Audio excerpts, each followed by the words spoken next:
Staying in your body makes it possible for you to stay with your own experience in real time or close to real time. So you can share your experience in a way that is accurate and disarming and not distorted or destructive. That's a quote from today's guest, Jay Fields. Yes, she is back. And this time we'll be talking about how our nervous system can affect our emotional intelligence and vice versa. Cut and unapologetic. Welcome to Men Talking Mindfulness. Hey, welcome back to the incredible Jay Fields. So happy to have you here with us. Oh my gosh, I'm so excited to be back. Yes. It's such an honor to have you back. The fact that you came back, hopefully that's a good sign. Are you kidding? Oh my gosh. I loved our conversation last time. It's by far one of my most fun conversations I've had on the podcast. So I'm so happy to be here. And it's our most successful episode. So we're honored to have you back. And hopefully we'll get another huge listening, and what we're going to be talking about today is going to be helpful for our audience. So let me just tell the audience a little bit about you. For those who missed the first episode, go back, check it out. Jay Fields, and we're talking to her again today. Jay is a yoga teacher, somatic educator, and mindfulness expert who has been transforming lives since 2001. Today, Jay walks us through the connections between emotional intelligence and the nervous system, and she's going to guide us through the vital role the nervous system plays in mindfulness, especially in relationships and conversations. And we're going to explore how to apply embodied mindfulness and nervous system regulation to navigate those tough conversations we all face. So stay tuned. So that we can all better understand ourselves and our connection with others. But before we do that, I'm going to say hi to my co-host there, Will, my co-host and my brother from another mother. Good to see you, man. Good to be back, John. Let me test. Okay, there's my mic a little bit better. I can hear myself. Okay, good. Good to be here, Jay. It's wonderful to have you back. Your first episode, in case anyone's wondering, was called Creating Emotional Stability. And it really shows the need for this conversation to be had once again with you. I think we should have you back every single season, just because you're so incredibly delightful. Yeah, you're so incredibly delightful. The work you're putting out there is so clear and really, you can just kind of really sink your teeth into. We have a lot going on for Men Talking Mindfulness, everybody, and you can simply connect with us by texting 33777 or text MTM to 33777, and you can head to mentalkingmindfulness.com. This fall we have 2 live virtual 9-week meditation courses that are going to be coming up. One will be starting on September 10th, and that's going to be Tuesday nights, 9 straight Tuesday nights at 6 p.m. Eastern Time. The other one is going to begin on October 6th. Again, 9 straight weeks ending, I think it's early December. But to find out more, head to mentalkingmindfulness.com or text 3377 or text MTM. I'll get this right, John. Text MTM to 33777. And before we begin and to kind of get into our bodies and get into this moment a little bit more and really, find our feet, right, and kind of sink our teeth into what we're going to be talking about today, we're going to just do our 1 breath grounding practice. So create that nice, long, dignified spine so you can open up your lungs, maybe close your eyes so you can feel more of that breath flowing through your body. And we'll just start with a nice little exhale out your mouth. Let it go, really get heavy, really drop into your seat and down into your feet. And let's take a nice big inhale through the nose. Try to drop it deep into your belly and fill all the way slowly to the top of your chest, and just hold that breath for a moment. And exhale, let it go out the mouth. And let it go nice and slow. And we're back, guys. We're back. And hey, thank everybody for tuning in, for being here, for sharing our podcast, for helping us to grow and become more mindful. So Jay, welcome back. Why don't we just jump in, for those of you who have missed our first episode, what's some of your background and what's some of the amazing work that you're putting out there in the world? Yeah. So originally my background was it had two paths. When I was in college and then right out of college, I was a yoga teacher and I worked in experiential education. So I did like backpacking, rock climbing trips. I did the kind of like adventure trips for executives. I worked with kids and adjudicated youth in the backcountry, all that kind of stuff. So my background kind of merged when I started to look at how it is that everything I did was looking at how it is that our awareness of ourselves from our neck down helps us be better in our work and our relationships in creating a life that feels like it's true to us. So over the years, I started studying other things like trauma therapy and how our brain works and what's happening in our nervous systems in our day-to-day life. And all of that kind of melded together into different programs that I started teaching in corporations and working one-on-one with women and men in my coaching. And it's led me to be a LinkedIn Learning author and to have, give talks all over the world on basically how to leverage the intelligence of your body so that you have a better experience of yourself in your life. Beautiful. Yeah. So let's move on with that experience, right? One of the big pieces of the experience is knowing the emotions that we're experiencing. Why is knowing our emotions so important? And then from there, what do we mean by emotional intelligence, embodiment, and somatics? Got it. So why are feeling our emotions so important, or knowing what they are? Yeah. Because they're always there. Right. We have feelings, we have emotions about everything that's happening all the time. And to the extent that you don't know what they are running your behavior, they're running your experience, they're running how you see the world. And, they're running it even if you're aware of it or not. But when you're not, they're running it even more. Like, for example, if you think of going into a situation where you're scared and you're pretending to yourself that you're not scared, or you're not even aware, it's just so underneath the radar, you don't even know it's there. Most likely, you're going to show up in a way that you would prefer not to. Like, you're either going to be all puffed up and like in that kind of bravado, grandiose place. Yeah. Like, I'm not scared. Been there. Or right. That's probably the Navy SEAL version of things. Or you're gonna right that way. Or you're gonna be like insecurities are gonna show up in your body language or the way your voice comes across. Something about how you come across is going to be off, which leads me to the other thing that's important about being able to feel your emotions. And here's a soundbite for you. If you can't feel you, other people can't feel you. Wow.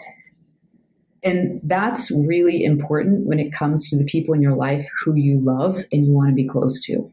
If you can't feel your insides, your spouse can't feel you, your kids can't feel you, the people you love can't feel you. It's that, like, the thing that a lot of my clients talk about all the time, where they're just like, I have loving relationships, like I love the people in my life, but I just don't feel like we're that close.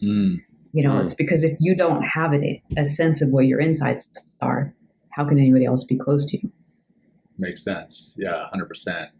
And I have felt those times. Ironically, I felt those times, but I didn't feel the emotions. Right? I didn't feel the emotions inside me. In a weird way, I felt the emotions about not feeling emotions, if that makes sense. 100%.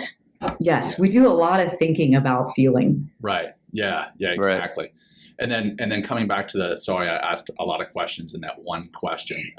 That's okay. So what do we mean about emotional intelligence, EQ, embodiment, and somatics?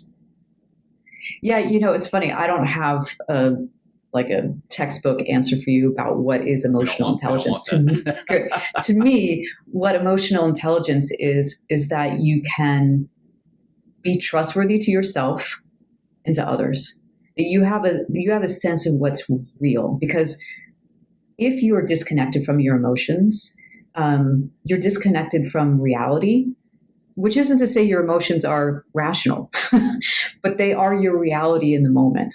And if you're disconnected from reality, you're disconnected from other people. So emotional intelligence to me is the capacity to be real and to know what's real. And then through that, to be able to be connected to other people. Yeah. Yeah, I remember going through some early training, like back in like 2010, 11, and we would always be part of the training was like literally standing up in front of a group of people, right, and just standing there, not even saying anything. And the group that I was in New York City, we had like 40 people, and they would all just stand up and be like, "My experience of you is blank," and sometimes it'd be like, "My experience of you is disconnected. My experience of you is bullshit. My experience of you is is like whatever." Like, and it would just be like, "Wow," and so much of, especially all the men that were going through this program, they would always get that D word, the disconnected. And and then throughout the experience, and as I went through this, like it was like a 6-week, 10-week program or something like that, we'd always be checking in with ourselves and being asked to check in with ourselves, like, what's your experience of yourself right now? What are you feeling right now?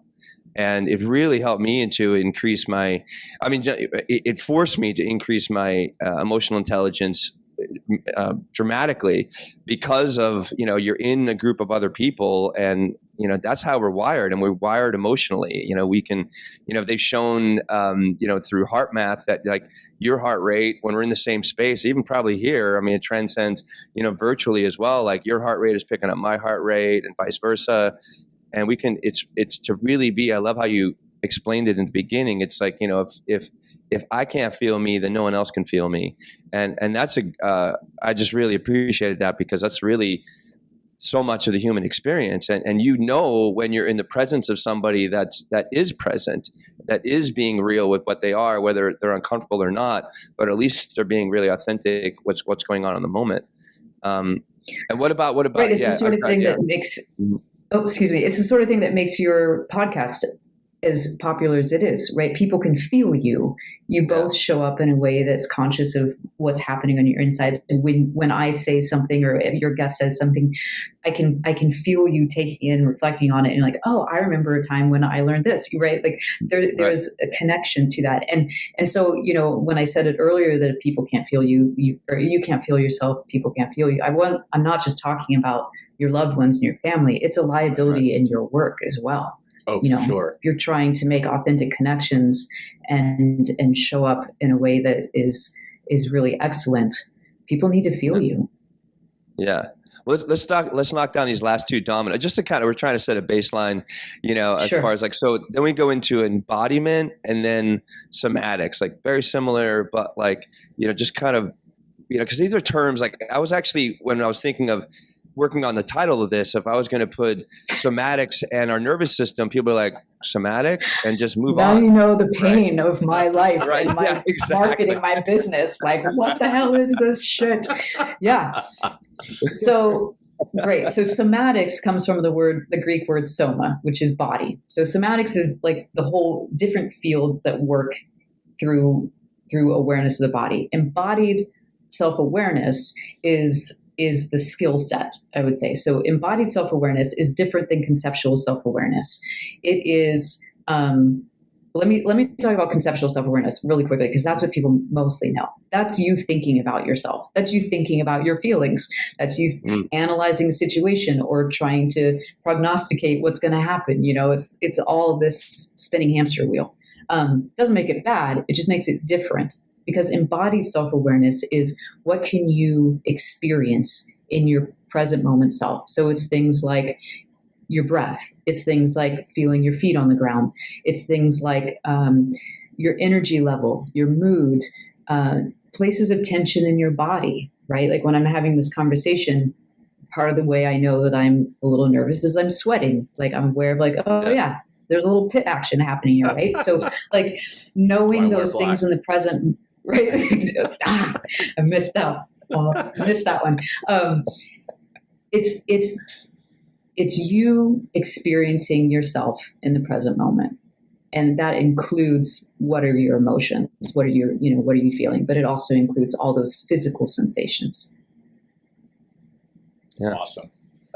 Yeah, and I think our audience is going to get a lot out of that because even I, and I certainly don't claim to be an expert of any sort, but having those definitions there, kind of clears it up for me. So thanks for that, Jay. Yeah, and I'll add, I think I might have said this in our first episode, but I'll add that those conceptual self-awareness and embodied self-awareness are neurologically different. They light up different pathways in the brain.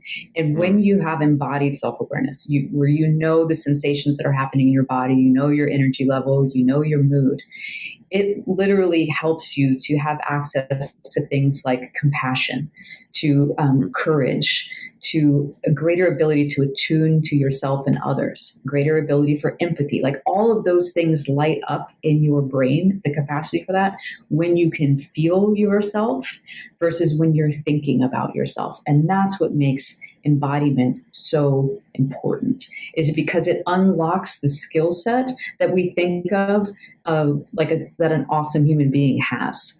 That skill set you don't get by being smart. Because that's the thing, all my clients are super smart people.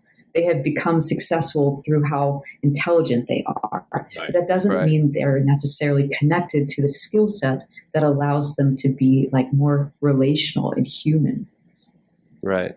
So yeah, well, let's we're talking about. I'm sorry, you got it, John. Well, no, I mean that answer or that comment there, Jay, leads directly into our next question.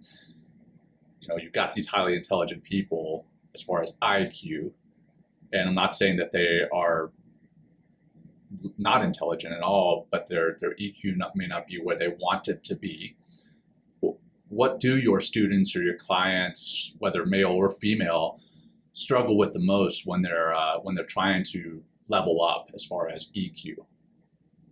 That is a great question because it's such an important thing to know. The thing that people struggle with the most is their conditioning, essentially. There you go.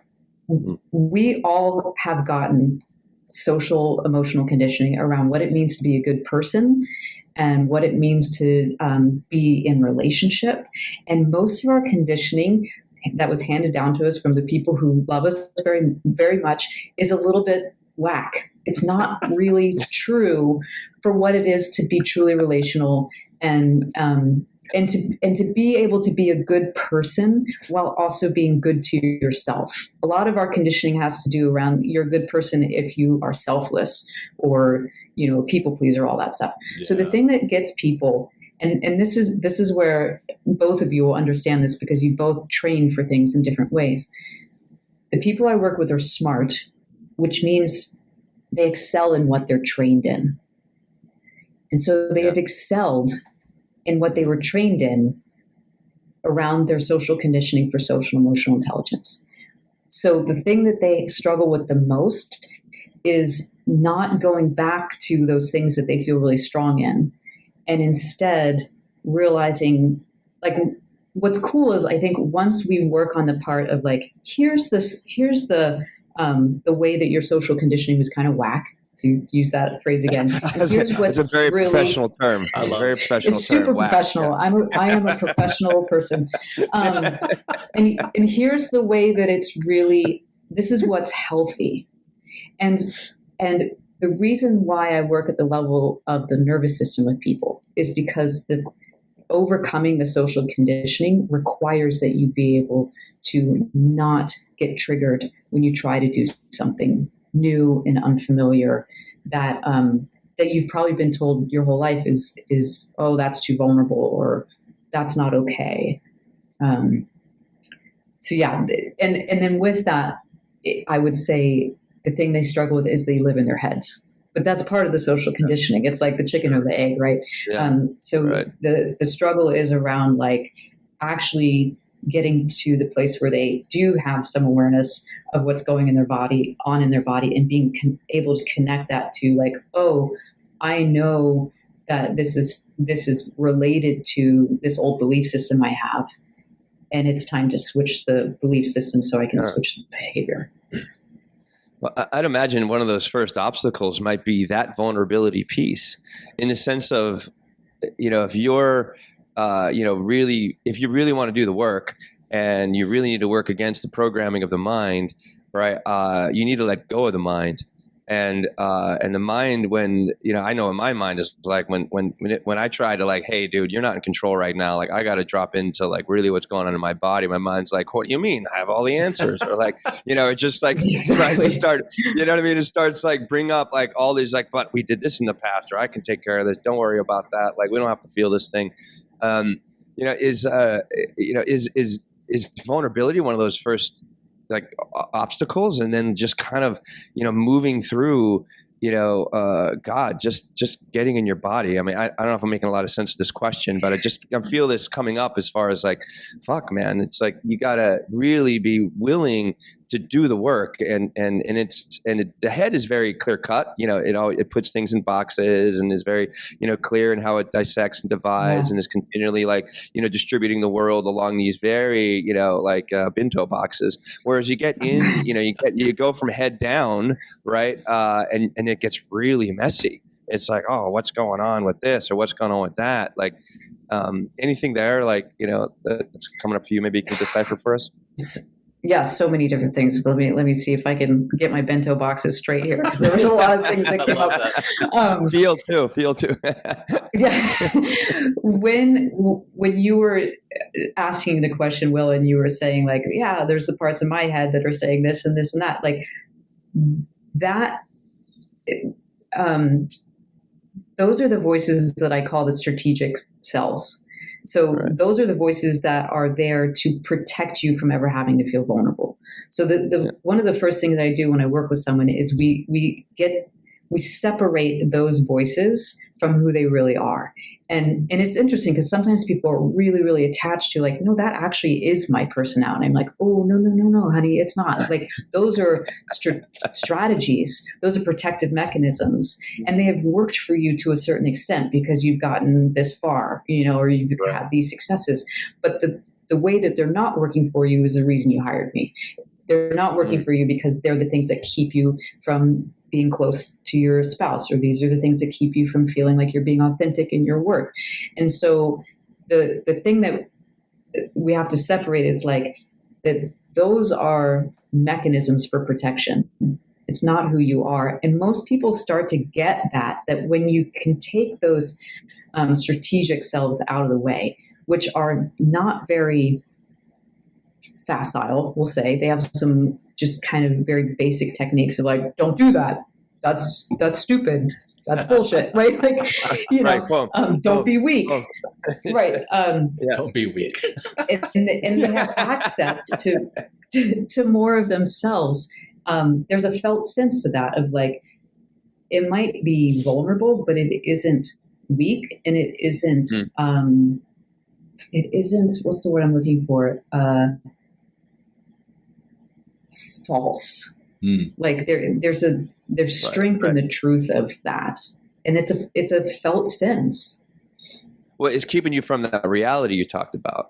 Like you really, because you're not. If you're only thinking and trying to continually decipher and decide and dissect the world in whatever context is putting you in, with whatever kind of maybe problem or situation or circumstance that is bringing up, it's like.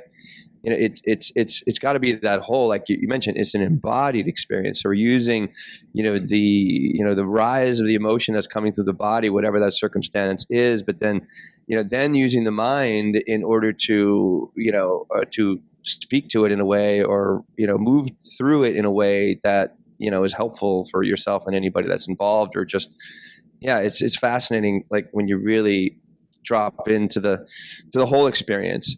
I'm just going to keep going, John. So what's like some of our best way of like, so what's like, so we're kind of talking about like, how do we develop this? How do we improve? How do we practice, more of our, besides working with you, Jay, how do we develop more of this? Only way. And working with you. Send me all your money and your firstborn. Yeah, exactly. Right. So what's it like? So how do we improve and practice our EQ? And, is this something that, we can just take a course over a weekend and all of a sudden we're absolutely EQ brilliant? Or is this something that we need to keep doing over and over and over again and keep coming back to? Yeah, I suspect your people know the answer to that. It's not a weekend course. Well, sadly, I wish. I need to hear you say it. That's yeah, I know. And it does take practice. So the first thing is kind of like in the story you shared, Will, where people were saying, this is how I experience you, and you had to check in with yourself, like, well, how am I experiencing myself? That's one of the first things you can do to start to practice is start to check in with yourself throughout the day. Like, what are the sensations I'm feeling in my body right now? Mm-hmm. And what do those sensations tell me about the emotion I'm feeling? Right. So like you might check in with your body and you feel clenched and tight, or like the kind of butterfly stomach. And you might say, oh, I'm kind of scared about this. I didn't really know that. Or you might check in with your body and realize that you're hot and agitated. And you go, oh, maybe I'm kind of pissed. I didn't see that. So checking in with your body is absolutely one of the best ways to start. But then understanding a little bit about the nervous system helps too, because our nervous systems are the part of us who are constantly and forever scanning our inner and outer world for, am I safe? Am I safe? Am I safe? And that happens unconsciously. And when it gets information from the outside world or the inside world that something doesn't feel okay, or it's vulnerable, or a big emotion comes up, it will put you in a stress response, which are typically, we think of fight, flight, freeze, right? And when we're in those kind of stress responses, they have physicality to them. So when you're checking in with yourself, you might find like, I'm super revved up, like I've had 5 cups of coffee, but I haven't. That might be you're in flight mode. You might find that you're the opposite, that you're like apathetic and feel super detached and numb, and it's hard to get to yourself. That's more of that freeze mode. And what's important about this is that if you are in a dysregulated state, so you're in that stress response in your nervous system, you're not going to get an accurate read on like what's really happening. Let me give you an example. So the other day I was working with a client, and it was a female client, and she is in a situation right now with her someone in her family has cancer, and she's taking care of them, and it's really intense, and she's just emotionally like the meniscus is on the water glass. Like you can't put another drop in there or she's going to have meniscus. I haven't heard that a meltdown. Like, there you go. Chemistry. And her husband was on a group text exchange with some friends of theirs who were also having a crisis. She had just told her husband the day before, man, I am tapped. Like I can't take on anything else. I'm really having a hard time. In the text exchange with the friends, the husband said, let me know if we can do anything for you, which is like completely what you would say to a friend, right? And then he added, like, if you want us to take your dog for the week, because they had to go out of town. I see where this is going. Right? So my client had an immediate fight response. Right inside, she was like, "What the actual fuck? Did you really just do that?" Yeah. And so her nervous system went into. You can imagine that, right? And what she said to her husband, she said, "I went into the room where he was, and I said, you better hope they don't say yes to that, because you're going to be in a world of pain if they do." Right? We men. Yeah.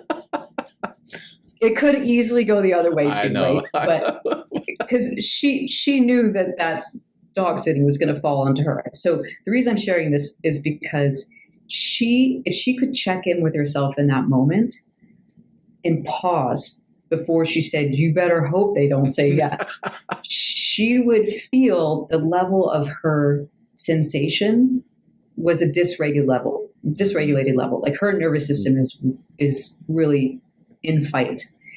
And if she can calm that down, she can say something different. Yeah. And this is a huge part of what I help people do. It's not just, can you have the emotional intelligence to know what you're feeling? Can you have the emotional intelligence to regulate yourself? It's also, then what do you say from this place? Because most of us have never heard language that is actually relational. And by actually relational, I mean you're a stand for yourself, but you're kind to the other person. So let me give you the example of what I said. Do you know what you could have said differently if you were regulated? And she's like, hit me, let's hear it. I said, I imagine what you would have said is, hey, I know why you sent that text because you really want to be a good friend to them. But I just told you yesterday that I'm kind of at my limit. And when I saw that text, I didn't feel seen and I didn't feel respected. Wow. Different conversation. Then I was going to say, you better John's hope they don't say yes. I'm making notes. John's like, I wish more people would speak to me that way. You know? No. I'm making notes on, hey, maybe I better speak to other people that way. Very but true. Can you feel the difference? Oh, 100%. Huge. 100%. And it's true. Like the thing that she would have said is completely true. Mm-hmm. It's coming from a real feeling in her, but it's coming from the underlying feeling, not the stress response feeling. Sure. Yeah. And if you don't have the capacity to check in with yourself and know the difference, honestly, your mouth is going to run off. Like, it happens a lot. Right. And I was going to ask. My next question was, how does this emotional intelligence, this EQ jazz, right? How does it improve our relationships? But it sounds like that right there is an example. But could we get some examples of potentially having similar situations at work? Like, how can it improve your work relationships? And then maybe how can it also change your creativity and our worldview? I mean, in this day and age right now, everybody's worldview seems as though they're on one end of the spectrum or the other. But I think having some emotional intelligence may actually help to heal some people's worldview and maybe heal the country. So I'd love to hear your views on that. Yeah, I'm with you. It's a big part of why I do this work, not just the personal level healing, but the collective level healing. And to that, I'm going to work backwards and say one of the tenets of emotional intelligence is being able to recognize that when you're in a relational situation, there isn't just one reality. This is one of the social conditioning pieces that a lot of us got in a way that we're not even aware of. But that one reality thing is like when you feel like if this person's right, then this person is wrong. If this person is good, then this person is bad. If I say what I really want to do on Saturday afternoon is lay around the house, and you say that what you really want to do is go out to a museum or a baseball game, one of us has to win and the other one has to lose, right? And so one of the tenets of emotional intelligence or relational intelligence, I would say, is recognizing there's more than one reality. And how we speak has to acknowledge that. So coming back to how it shows up in work, for example, I recently had a client whose strategic self at work was the overachiever, the perfectionist. So he had kind of created a certain expectation for him through his behavior, right? Like when you show up at work as an overachiever, you get applauded and you get given more work. Right? You become the victim of your own success. Yeah. Exactly. So he was at this place where he was like, I'm fed up. Like, I just feel like I'm not getting respected. I'm just getting shit thrown at me. And, but I haven't said anything to my boss because it feels like it's not appropriate to say. And because in his mind, the only way to have that conversation is either to not have it and play small or to have it and fight. And that comes completely out of the mentality that there's one reality and one of us has to win. Right. If you can come into the conversation as there's two realities, it sounds different. So it's like in the example I just gave with the husband and wife, she said to him first, she said, I can understand why you sent that text. You want to be good friends to our friends. Right. Your reality. And my reality is I don't feel seen. So in a work situation with this guy, when what he really wanted to do was kind of go in and vent. And I was like, I get why you want to do that. And it's not going to get you where you want it to go. Right. Like, this is probably why you haven't had the conversation, because you don't know any other way to do it. So you've held back on it. So if he can go in and say, hey, I understand that, we've got these goals in the organization, and that it's really important to you that we make them, and that you have seen time and time again where I have shown up in XYZ capacity. So I understand where you're coming from, and I feel honored that you've put this in this way. And what's true for me is I'm noticing that I'm getting bogged down, or I'm noticing that I can't quite fulfill in this way. Do you see what I'm saying? Like, it's like you go in and you say, this is what I see in you. This is what I experience in me.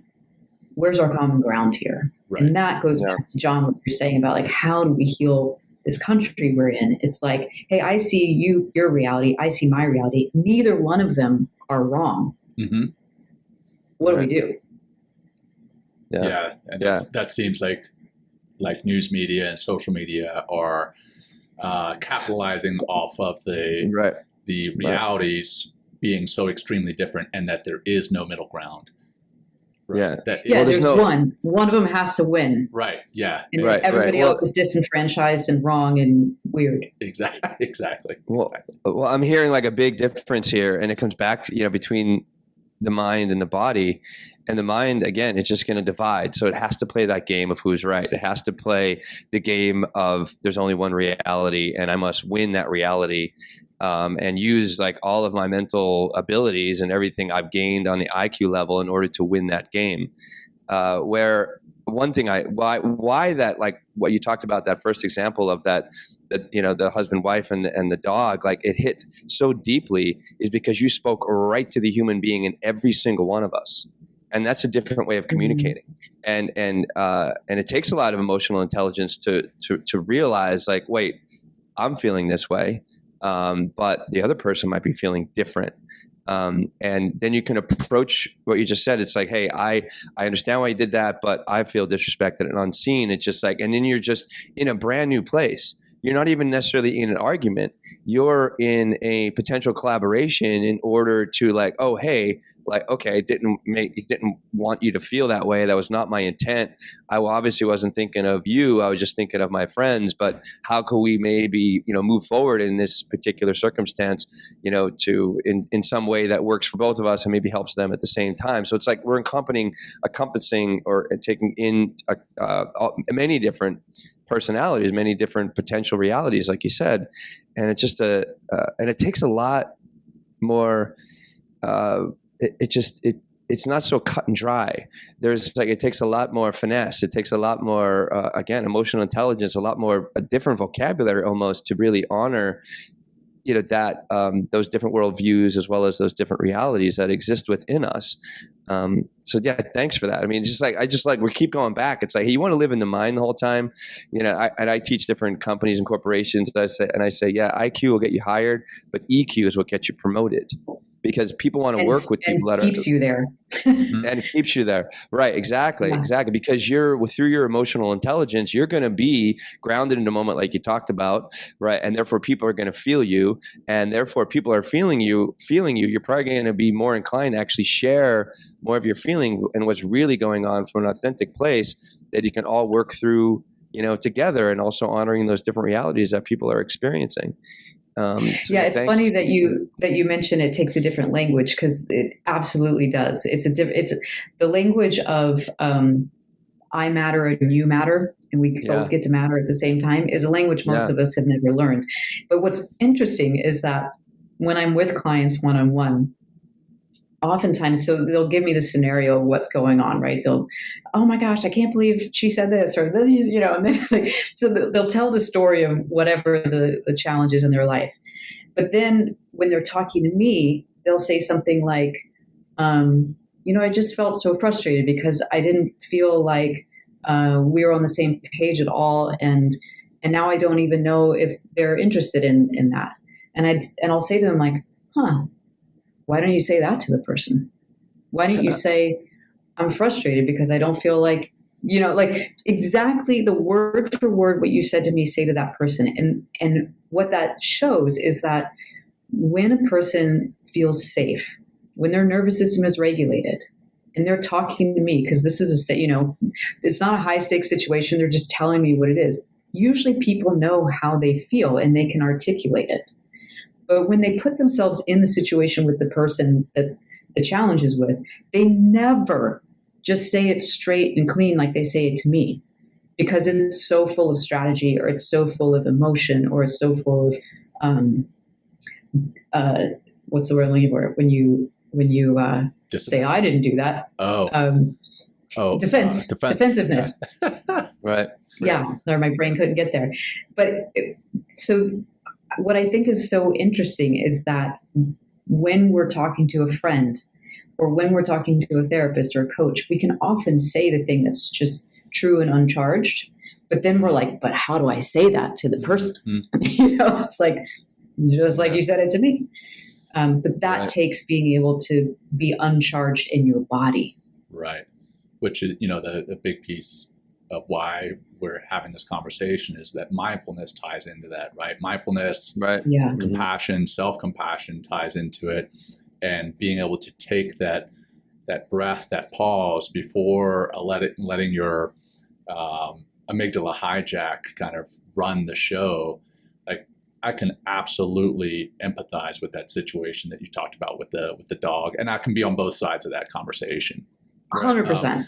And I can also understand, like, being hijacked and wanting to go in there and let my significant other say, hey, or let them know by saying, hey, that was what in the actual fuck, like you said. Yes. That amygdala hijack, how do we become aware of that? And I mean, I know the three of us have some inkling, but for our listeners, how can they put mindfulness into practice so that they can become more aware of these emotions and what's happening in their body, so that they can catch it before these words that could become inflammatory leave their mouth, right? Yeah, right. Good question. I mean, I think part of it is starting to get curious about what your tells are when you are activated or dysregulated. Like, some people go to the end of the spectrum where, like, they get more into the fight, where it's like they get agitated, they get hot, and they want to, like, strike. Yeah. And that's a sensation in your body, whereas some people go to the end of the spectrum where they get, like, mushy. I always think of, I even think I said this on the podcast last time with you. I think of that GIF with Homer Simpson where he, like, disappears into the hedge, like, classic. Right? That feeling in your body where you just are like, I'm just going to vaporize. I'm going to disappear. And I see it. Like, I can see it in my husband sometimes when we're talking and I'm upset about something. Like, I can watch where it's like, it just kind of glazes over. So you might feel it in your body as a glaze over. You might feel it as a detachment. And the first way to get ahead of this is to know what your tells are. And if you don't know what they are, the people you live with and work with probably do. And if you have the bravery to ask, the courage to ask, they can probably tell you, like, hey, I notice historically when you get upset or you get triggered, it shows up like this. And then see if you can feel what that feels like in your body.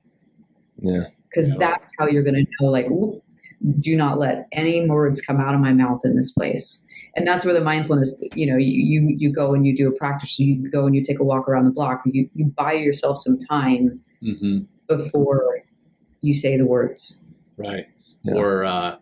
Or you type an email that's laced with all these emotions, and then before you hit send, maybe then walk around the block and then come back and reread that email and be like, you know what? I shouldn't send that. Yeah. We've all been there. And to ask yourself the question, like, let yourself write the email from the charge and from the emotion, and then look at it and go, what's really true here? Right. Yeah. And it's usually really something quite simple. And this is also why people get tripped up, is because they're used to it being complicated. Like, if I'll ask someone, what did you feel there? And they come up with some answer that sounds like they've been to college in any way, shape, or form, that's not a feeling. That's a thought. Like, if I'm asking you, how did that feel? You're going to sound like a 5-year-old. You're going to say that felt scary. That felt happy. That felt sad. Like, we try to overcomplicate things. So part of what made the example of the wife saying to her husband, I didn't feel seen, is it's really simple. Like this is part of the thing that we get wrong when we have hard talks, is we like just spin and want to say everything about, well, this means that, and this is where that came from, as opposed to just like thinking about, when you meditate and you feel yourself settle into your sit bones. And from that place, like from the ground of being, what's true is I don't feel seen. You don't need to say a whole lot more than that. Yeah. I mean, and you mentioned meditation, and that's how it's so incredibly powerful, because it is number one, and we just ran, we finished our first pilot meditation program that, I mentioned earlier that are, coming up September and October. And we had, 10 men that went through this program, and just to get to calm was incredibly profound for them. And when they started to get to calm, or as they work to get to calm, they get to see those strategies that you talk about, those mental, hurdles and gymnastics and decathlons that they run a brain through, right, in order to support their existence or support how they are in the world in this particular way. And that they getting to calm, I think that's a lot of that. In order to kind of continually drive that narrative, you're typically driven by some sort of, stress or adrenaline in some ways, because you're always trying to fortify your position. But when you get to calm and you really can get into the reality of what's going on, then we have the opportunity to really embody ourselves, really get to know our emotional experience. We had a few of our students, but one just fully admitted, like this is like by the 8th and 9th week, he goes, I can't believe how emotionally ignorant I am. He goes, I have all these feelings on the inside, but I don't know what they are. I don't know what the name of them are. And it's like, I was like, wow. Yeah. I mean, and that's, meditation is just, but it's something every day you come back to. Every day I sit and I meditate. So, I could just be more clear. I can be more aware of what's going on emotionally, and I can be more clear in how I'm showing up and how I'm speaking, from whatever my experience is, but also, by me attaching to my humanity, right, attaches me to the greater common humanity, so then I could really be aware of other people, what they're feeling, because they have their tells. You can see when they're all nervous. You can see, when they're unsure of themselves. You can see when they're really angry about something, and then you can adjust in the moment to the vibration and the energy and the feelings you're getting back from them. And, maybe you're not going to continually get into more conflict with more and more people. I mean, meditation is so powerful. I don't know. Do you, is this something that you, meditation is something that you do, or something that you offer to your students often as well? Because of, I just know how incredibly profound it has been for me and everyone that I've seen work with it. I'm wondering what your feelings are of that. Yeah, I do meditate, and that has been a part of my practice for a long time. But it isn't the main thing that I teach my clients to do, because when working at the level of the nervous system and like trying to get regulated, oftentimes meditation can be really difficult for people, as you well know. You guys teach it. But we were talking about trauma in the body and how it lives there. A lot of those the way we think and those strategies are ways to mitigate past hurts that we've experienced, right? And so if you sit down and you close your eyes and you're alone in a room and you're still, it's like, shit, there's feelings that are there. There's going to be, you might still feel the agitation. If you sit down and your nervous system is dysregulated, it can be really hard to get to that quiet place where you're calm. So the thing that I teach people to do first and foremost is to find some of your, what I call felt resources. And these are techniques that use embodied self-awareness to help get you to the place where you could be more mindful, be more quiet. Because in the language of nervous system dysregulation, if you tend to the end of the spectrum where you get upregulated, you get agitated, fight, flight, it's really freaking hard to sit still and meditate from that place, if that's your like kind of baseline. If, on the other hand, you go to the place where you tend to get numb, detached, and apathetic, you could sit for hours in that place. Yeah. But are you Right. really there? You can sit still and be quiet, but you're not really there. So finding techniques that allow you, they're called felt resources. They allow you to be in your body and give yourself a sensation that is either neutral or positive, so that you can start to trust and anchor in your own internal experience. So for example, they're really simple things, is things like rubbing your fingers together. And you could do this while you're in a meeting at work. You can do this while you're having a conversation with your kids. It's like your hands under the table, no one knows you're doing it. But if you know that you can feel the sensation of your fingertips rubbing together, and you can hear the sound of it, maybe if it's a quiet room, there's an anchor for you. For most people, this is neutral. It doesn't make me have a feeling one way or the other. It might be pleasant though. Like there's something sensually about it that's pleasant. And just having one layer of your experience in your body be something that's neutral or pleasant tells your brain, it's not so bad to be here. Like not everything is fight right now, or not everything is numb right now. And those are the anchors that kind of like give you the possibility of getting calmer. Does that make sense? I can 100%. articulate that better if you. No, I think you articulated it beautifully. Like I do where you hold your hand up and you just trace your hand. Yeah. And take 5. Yeah, take 5 exactly. And that actually does feel pretty good. And I'm doing it right now. If you're not watching the show, for those listening, I'm doing it right now with my hand. Basically, you just hold one hand up and trace it with the other hand. And my 5-year-old little boy, he does this when I have to kind of guide him to it, but sure, it can bring him down. I mean, a 5-year-old little boy, they get amped up pretty quick, or at least mine does. And yes, Will's seen it. Oh, by the way, Will, our shorts came on YouTube the other day, and he said, "Hi, Mr. Will." Oh, sidebar. But great kid. What did you call it? What was the term? Field tools. Felt yeah, way off. Field tools. Okay. You were there. Felt resources. That's awesome. I mean, I love that. And I've had people say, when I get amped up, there's no way that I can stop to take a breath. There's no way that I can stop and meditate. So now I've got a tool, and it's funny enough, I teach my 5-year-old, but I thought that was too simple to teach to a 4-year-old. But it sounds like that's what we need. We need simple. That's exactly what we need. We need simple. We need things that get us back to feeling. And so other examples are, they don't necessarily have to be felt in that way.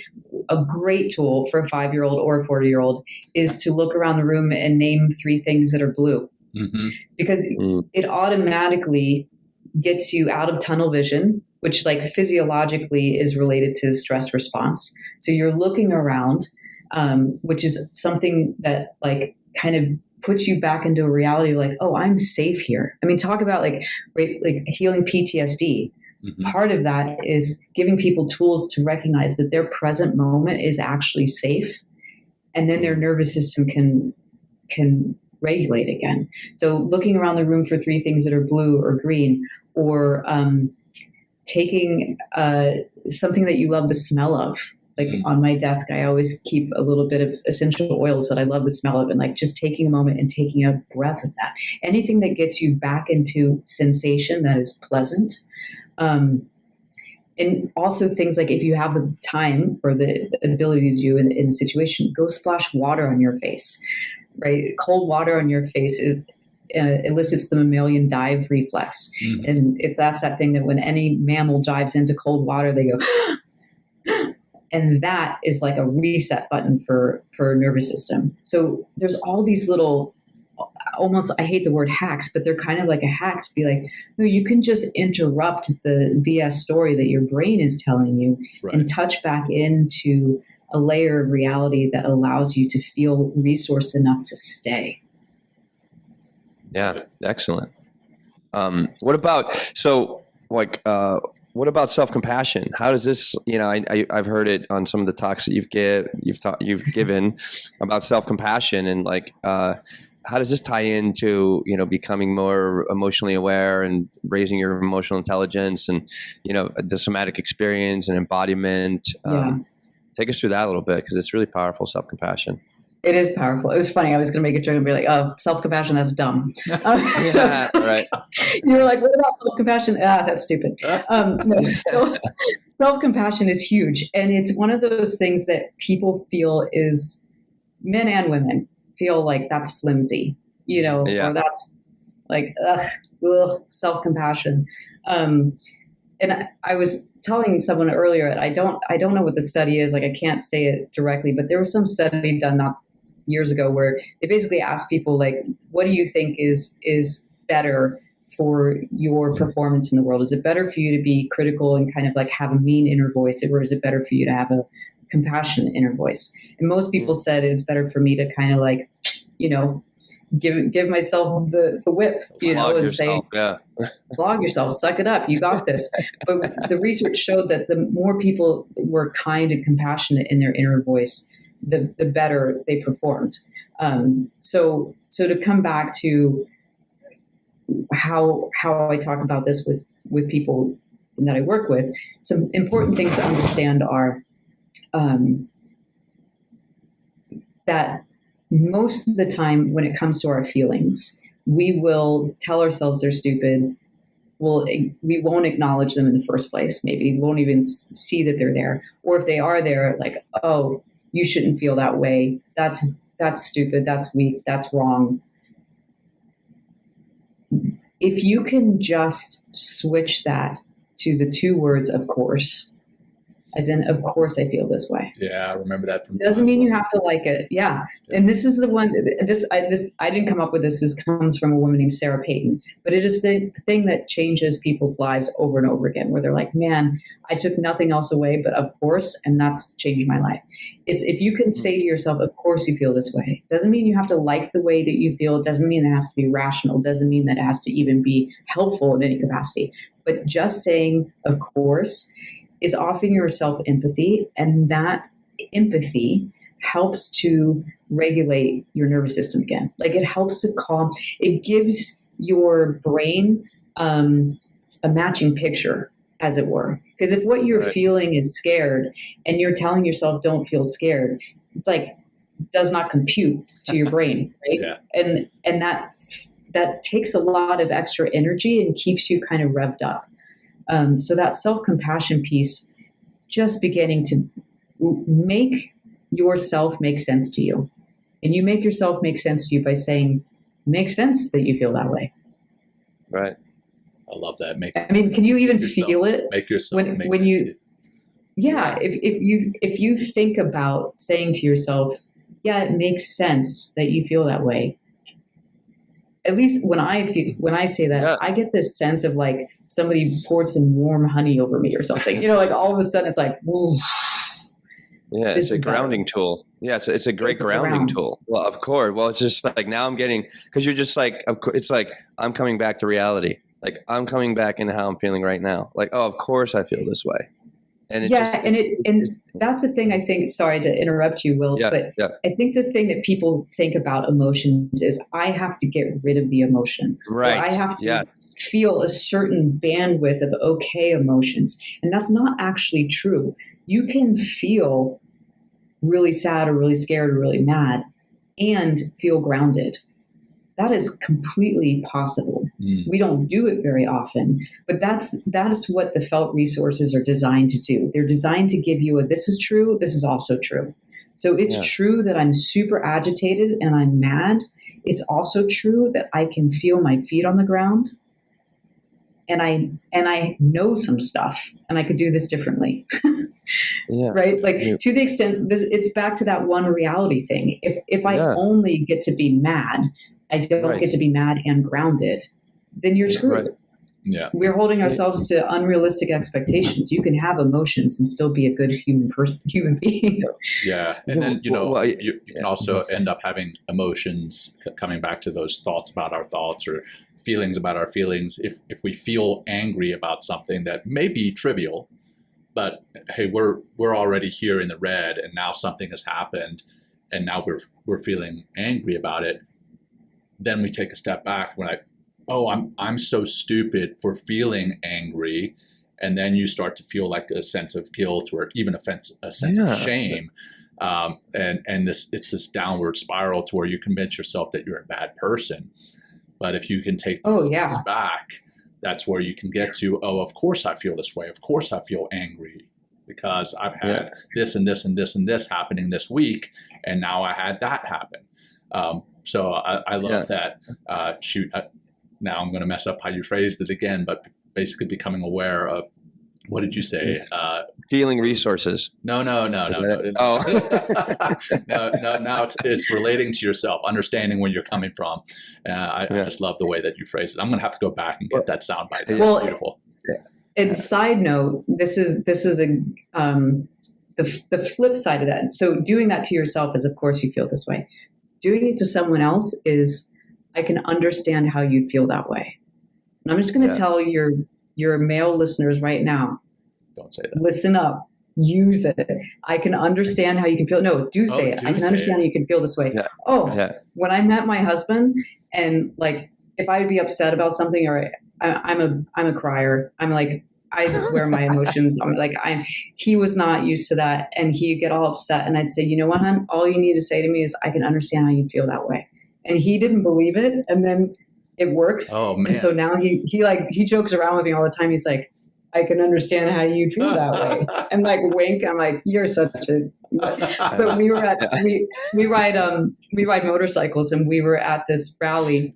And I was like one of 5 women there, and we were all hanging out with all these dudes at night. And I don't remember how it came up, but my husband said, he was like, look, I'm going to tell you guys a secret. All you need to know is, I can understand how you feel this way. Just say it whenever your wife or your kids are upset, and you're going to win. And they were like, no shit. And he's like, yeah. So that's that thing of like, to yourself, you say, of course, because you're not trying to talk yourself out of the feeling. Mm-hmm. You're not trying to say it's dumb. To someone else, you say, of course you feel that, or sorry, I can understand how you feel that way, is to say like, yeah, that makes sense to me. It doesn't say, I agree with you. It doesn't say, I like it. It doesn't say, I even think you're particularly being rational at this moment. It does say, I can understand how you feel this way. And that, again, whether it's in your own brain making sense to yourself, or having someone else feel like they make sense to you, it is such a down regulator in the best way possible for your nervous system. It brings you back to like, oh, I get to be here. Yeah, I feel seen. As me. Yeah, exactly. Exactly.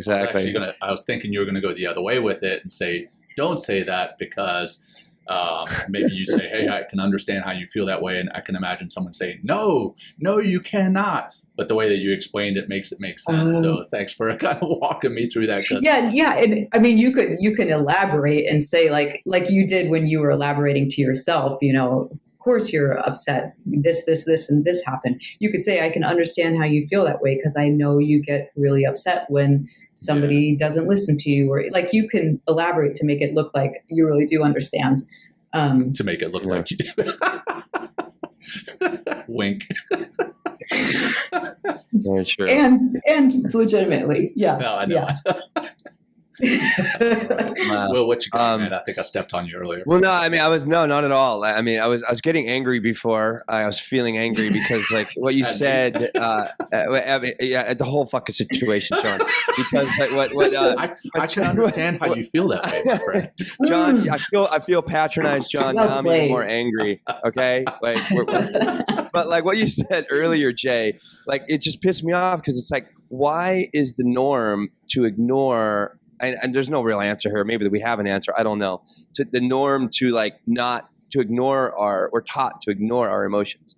Like, I mean, from an early age, it's like, I don't know. It just really. Well, it's been modeled. Like, think about it. Like, so let's say your 5-year-old John comes in the room and he's upset because somebody said something mean to him at school. Mm-hmm. Not that you would. But if you said, oh, buddy, it's not that big a deal, that's how you start to condition that. Like, you get that 100,000 times in your childhood, like, oh, don't worry about that, buddy. Or, you know what? The sticks and stones. Yeah. Yep. Any of those things, or like, you see your kids upset and you're like, you know what? Let's just go play ball, or let's go have an ice cream. Like, it's not that it's coming from a bad place. You're trying to soothe the kid. But if you first said, oh, buddy, I can understand that. That's hard when somebody says something mean to you. Yeah. I mean, just that, like, I can understand you feel that way. Then you're giving the message to the kid, hey, your feelings make sense. You're not a weirdo, because that's eventually what happens. You get enough people telling you over your life, don't worry about that. That's no big deal. And internally you're going, well, shit, it's a big freaking deal to me. So I must be weird. And I think this is one of the things that a lot of my clients come to me, men or women, where they have this kind of internalized belief that there's something wrong about their feelings, or they're too sensitive, because they're like, man, I've felt things through my life, but I've continually gotten this message, don't feel that way. Yeah, box it up. Well, I do.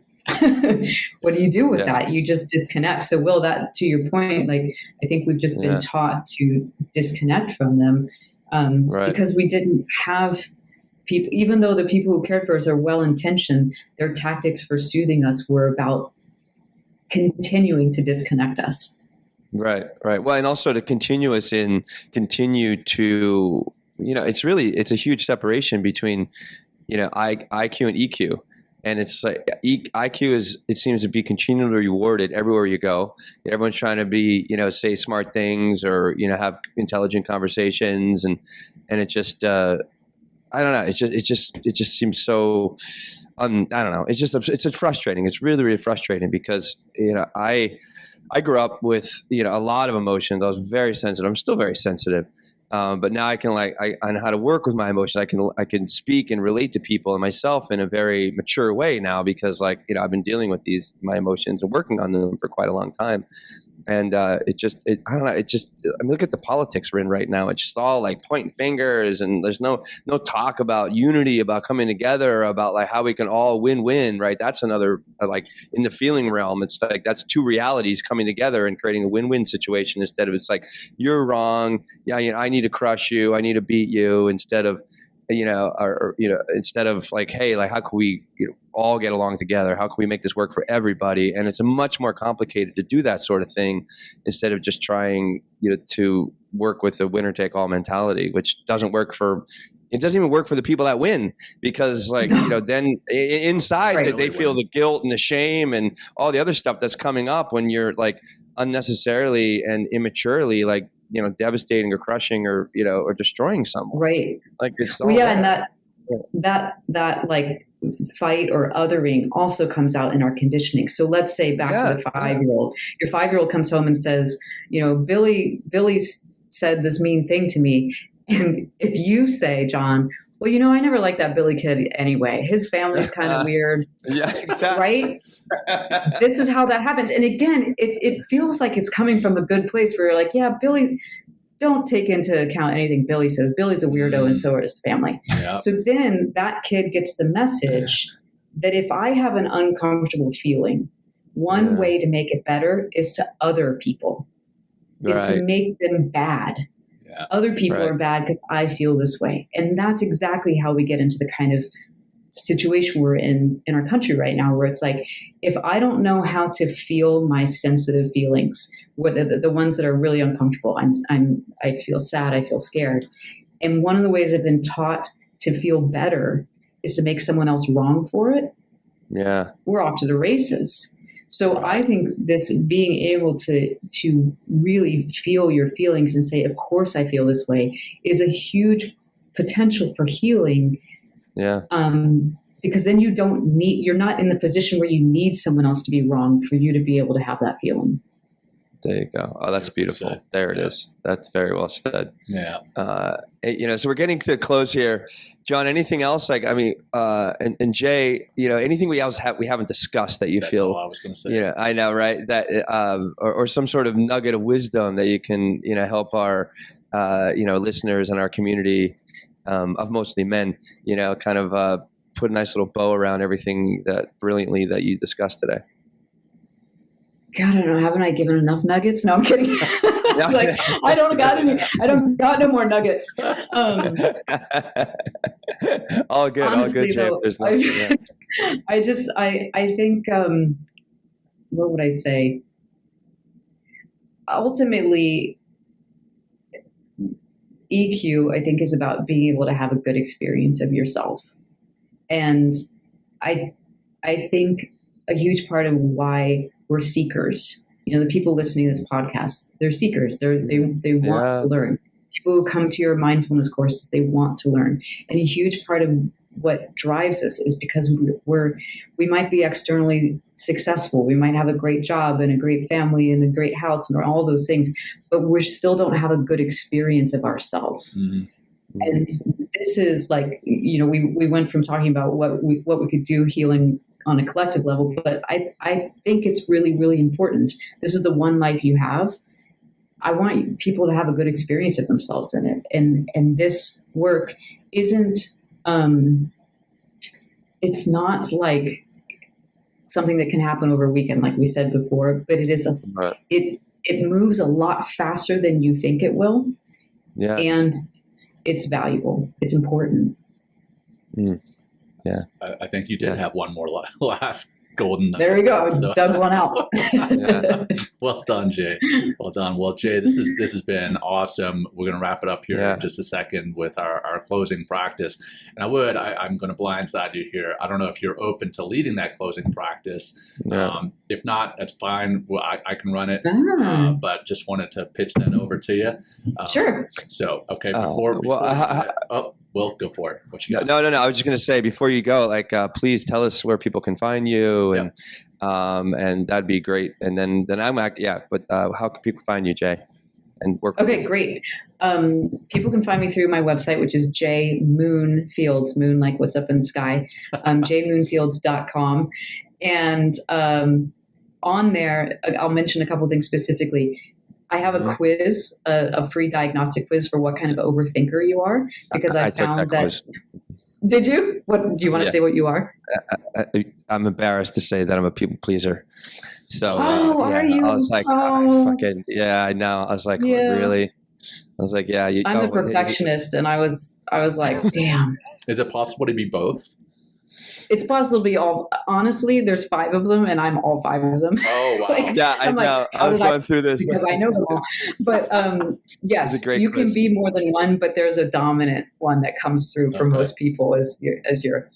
So the quiz is like just hopefully fun, maybe demoralizing if Will looks demoralized. He looks demoralized. I am like fuck, dude. It's like I don't want to end up there. You're welcome. Thanks, Jay. Thanks. Yeah, and I have a program called Yours Truly, and Yours Truly is the big everything I've learned in everything we're talking about here, like the 2 realities and how to have a language that's actually relational. That's there, and there's a mini course as well. So go back. I gave you guys a code, MTM20.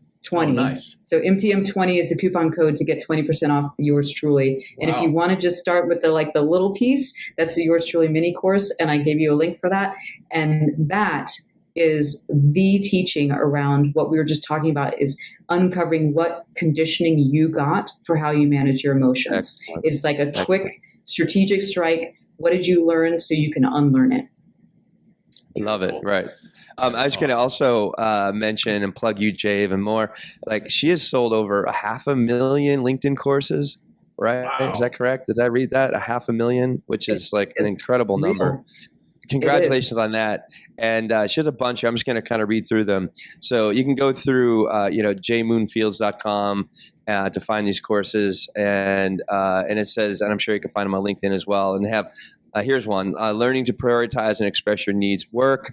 Another one is developing self-confidence. Another is managing your emotions at work. Like, how powerful is that? I think we talked about that last time. I think actually I took that quiz last time. And then the other one is reducing stress and anxiety by managing your nervous system. And those are I guess, 4 that you have. Yeah. So anyway, I mean, Thank you. plug in, guys, to Jay's works. Like, she's really, you can hear how amazing she is, but I can only imagine going one-on-one and going a little bit deeper. So if you need that help, reach out to Jay. And Jay, how about you take it away and lead us through that closing practice? You're not off the hook. You don't fuck this up, Jay. Let's see what you got. Let's see what you got. I'm just kidding. Let me get my nervous system regulated here for a moment. Right. No, so this is actually one of my favorite things to do. So you can close your eyes if you want, or leave them open and just focus on nothing in particular, and bring to mind someone or something or some place that genuinely makes you smile. And you will know you found it because you'll get like a little curl on your lip, like, might be a pet, might be a kid, might be a certain place that you love. And I want you to see if you can feel the sensation of that smile, not just at your face, but in your chest. And maybe even further, maybe it's in your belly, maybe you can feel it out through your arms. So that you get to have this as a felt resource, that this person, place, or thing that you love gives you this sensation in your body. And this is yours. And you get to use this to come back to anytime you need or want to feel more grounded. Thank you, guys. Thank you, Jay. Thank you. For that final feel tool. Feel tool. There you go. You market that. You go to town with that. We'll collaborate on field marketing. He's going to market to 5-year-olds is what John's going to do. That's right. That's about my maturity level. So that's perfect. Jay, this has been awesome. Thank you so much for joining us and sharing your wisdom, sharing your heart with us and our listeners. It's been fantastic. I learned a lot. I'm going to go back and listen to this a bunch of times. Maybe I'll somehow suggest it to my bride as well. I will send it to a friend who will then send it to her. Oh, yes, get strategic about that. Except I'll delete this last part. Yeah, right. But yeah, this has been fantastic. For our audience, for our listeners, for our community, thanks for joining us here today, both in video and in audio. We couldn't do this show without you. We appreciate you. If you'd like to support us, hey, you can check out our website. As Will mentioned before, you can text MTM to 33777. And I'll turn it over to Will to wrap it up, my friend.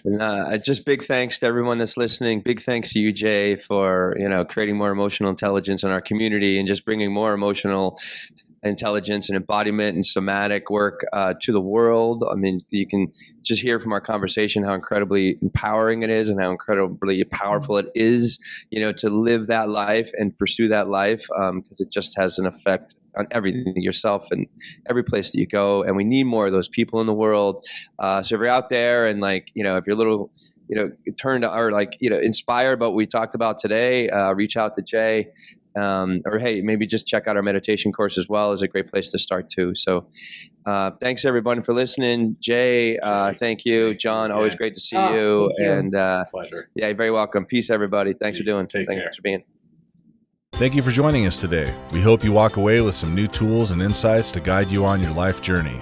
New episodes are being published every week, so please join us again for some meaningful discussion. For more information, please check out mentalkingmindfulness.com.